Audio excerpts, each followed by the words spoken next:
If you haven't guessed by now, the recent variety and random review is mostly thanks to toys I've had to pull off of shelves for Toy-Sember reviews. But that's not necessarily a bad thing. It's a good excuse to get them down, dust them off, and as long as they're there, I might as well put them back in front of a camera and give them a full review. So we're going to continue that trend with Kamen Rider Drive.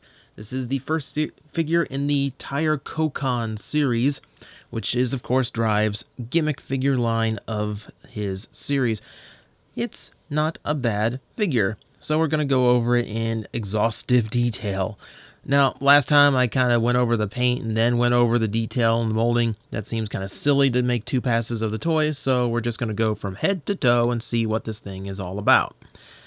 First off, Kamen Rider Drive's head, done up in gray and red plastic, looking very cool. I really like making the segmented eyes into like the grills of a car. That was kind of a clever way of mixing the two aesthetics, I thought. It creates a unique look to the eyes. It kind of grew on me over time. A lot of Drive did. His emblem, decoed right there on the front, molded and painted over. You can see the gray is kind of that dull gray they end up using for these figures. Not a lot of flash to it, but all the molding is there, and his head does look like a miniature kind of shrunken down car, so hey, they got that detail in, so not much more I can ask for. The body itself always kind of struck me as strange, with the tire just kind of... He always looks like he's wearing a sash, like he just came from the Kamen Rider beauty pageant, took home first prize or something. It's a little bit strange. I do like the pointed shoulders. I'm a fan of the pointed shoulder guard look. Helps him out a little bit. Drive is one of those figures that's... Even the character design is full of little details, like the little bit of gold there, like a turn signal or a brake light, and that little piece right there where, well, in some versions there'd be a little diamond there, but it's just a little bit of detail breaking up the red, and a little bit of a grill underneath there. A little bit of air intake for you. Yeah, so a lot of little details going through, and you can also see on the tire itself, type speed molded in, as well as the tire treading done up, and painted red through the center. We'll get back to that soon, but we got the rest of the figure to look at. Starting down with the arms. This is where we get into the striping on the arms. Two stripes down, kind of very Ichigo, now that I think of it. A little bit of a retro look for you. Again, full of little details, tiny little gauge, or I guess that's more equate to like a gas cap, actually. So that's done up, molded, painted silver and everything, silver cuff. And on the other side, along with the similar details, we also have the actual shift brace with a generic-looking car sculpted into it in the lever mode. No paint on it whatsoever. Straight-up gray plastic. Yeah, it's one of the cheaper figures, so not all of the paint detail is there, but it's the trade-off you have for an actual working gimmick. On the belt itself, a very important detail, the type speed is molded in, or painted in, actually. Tampographed, so it has a lot of intricate detail. You can actually see the circular pattern to it. That's a nice little touch, because that would have been easy just paint like 3 red lines on it and call it a day. So that's a little bit more intricate. I appreciate that. Also helps that his belt is mostly gray to begin with, so there's not a whole lot of detail missing on here. It still looks like the Drive driver. On the side, we have more generic shift cars molded in. Might be able to make out a little bit of detail, but they pretty much look the same to me. So they can be any of the shift cars you can imagine. And of course the belt wraps all the way around, little cuff in the back and all that. Toward the legs, you can find that same striping pattern as well as silver on the knees. A little bit of a diamond plate effect there. Just a little bit more mechanical detail. The armor itself is all smooth all the way around. There's some sharp points to it, which we saw all over, but it does have this like very sleek look to it. And the coloring, the red, is very smooth. There's no metallic glitter to it whatsoever. So it really does have the gloss look of a freshly painted car. It's actually pretty well done considering the character's motif. Now, what's interesting about the molding on Drive and just the general style for his suit is this is all supposed to give you the idea of a high-class sports car, very sleek, very clean. But we look on the back, and there is so much detail littered and molded in. The back side of the toy and the character in the show was supposed to be like, if you looked at him from behind, it was supposed to be like the underside of a car. So all the armor bits look like they're just attached shells on the front, where in the back is where you see all the mechanics and all the engineering behind the suit, which is an interesting take on things. And I'll show you, it goes all the way through the back of the arms, back of the legs, his butt. It's all molded and sculpted in a lot of intricate detail. Maybe you can identify a few car bits. It looks fairly generic to me, though. There's a lot of circuitry patterns, a lot of extra panels, a lot of extra grills and intakes, and all kinds of little tiny random vehicle bits, just to make sure you get the idea. It's a very mechanical suit. But it is an interesting design take. A little bit weird when you look at the toy from behind, but thematically, I think it works overall. So that's pretty much the detail you got going on. I mean, yeah, it's one of the cheaper figures. It's not a figure art, but it doesn't do too bad of a job. I think standing there, it looks like a fairly nice representation of Kamen Rider Drive.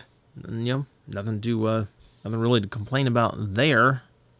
Now, articulation-wise, maybe we got something there we can complain about, because, I'm known for complaining. We do have the head, which has a ball joint, so it goes all the way around and up and down as we need it. A little bit restricted by the tire, but not terrible. The shoulder guards, while I do like the shape, do kind of restrict the universal joint in his shoulder. That's about as far up as it can go. So that does kind of limit things, and it does start to look unnatural when it goes that far out, too. Since it's all hard molded into the arm. That's unfortunate. Bicep rotation, all works. 90-degree elbow, also good. Get a little bit of rotation below the elbow as well. Wrist and hand done just like the others in the gimmick lines.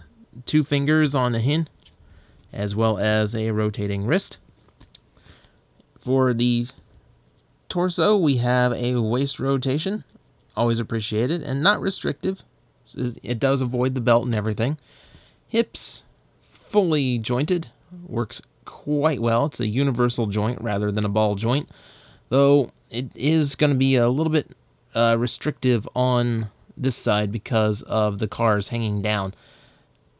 This looks like it should be, this is one of those things where I feel like the peg should be round so I can rotate it to the back, but it seems to be a squared off peg, so I can't really do that. Thankfully, it is very soft, so it's not going to restrict too much, but I'd rather not have to bend the part like that just to get out of the way for a pose. We also have a thigh rotation above the knee, a 90-degree knee bend, very nice, and fully ball-jointed ankles for all your rocking, tilting, and whatever other things ankles do needs. I need to work on my dialogue.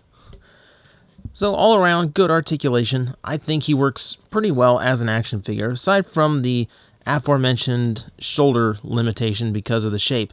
That's kind of unfortunate. It's also unfortunate that his signature pose is something of like a really deep knee bend with arm down here on his hip. So, unfortunately, he can't really get that pose accomplished, so that's a bit of a bummer.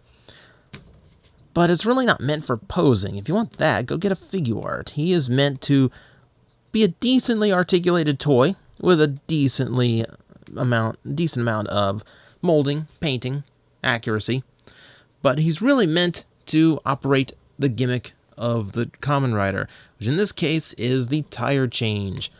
You can see the wheel itself does spin freely, which is a neat little trick considering it's in the middle of his chest. So it does have some functionality to it. Now, if we want, of course we want to, because that's the whole point of the toy, we can disengage his torso, take the wheel off, re-engage his torso, and then pretend he just became a victim in Mortal Kombat. While he's down there, let's take a look at the tire itself. Silver around the rim, so it does have that accuracy, even though this is not a detail you would normally see.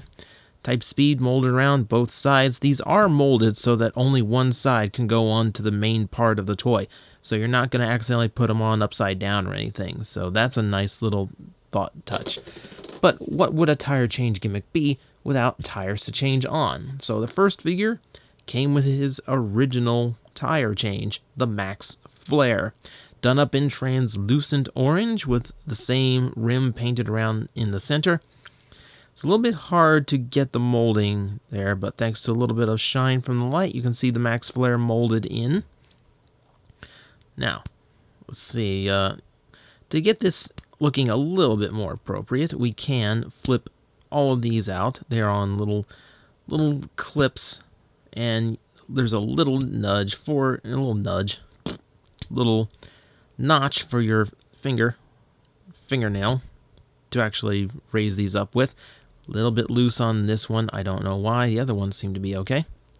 So let's get Weird Gap Torso Man here. Unplug that. Tire plugged on. And that's simple. Drive Max Flare already. And again, free spinning gimmick working quite well. Always did like the look of this one. You know, it's very, very appropriate for the fire effect, and it just kind of happens to look cool when it spins around. So it's a really good one for it to have come with. You know, if you just wanted to experience the gimmick, it's probably the one you would want anyway. So that works out without having to buy any extra vehicles or boxes full of plastic tires. I seriously, like, that really did get sold. That's weird. It's weird, Japan. But that's how the gimmick worked, and it works fairly well if you're into it. So, for the most part, that is our tire change figure from Kamen Rider Drive. I think it does everything it's supposed to do quite well. You know, the gimmick works well unless you're at, like, really cranking the neck into that tire, which then it starts rubbing up and starts preventing it from spinning. But beyond that, the gimmick works well. It gave you multiple little things to collect over the years if collecting shift cars was just not enough collection for you when it came to your Kamen Rider. And no, it's an effective, if simple, little gimmick. The figure itself, I think, is a great display piece, and if you just want a representation of Kamen Rider Drive, I think it's a fine substitute for the figure art, and can generally be found way more affordable. So, that's it. I don't have any other shift tires to show you. I don't have any other figures from this line, so I can't show you the other types. Yeah, my Drive toys are very, very, very, very limited. But who knows? I might have a couple more to show off at some point soon. In a Toycember episode. I'm foreshadowing here.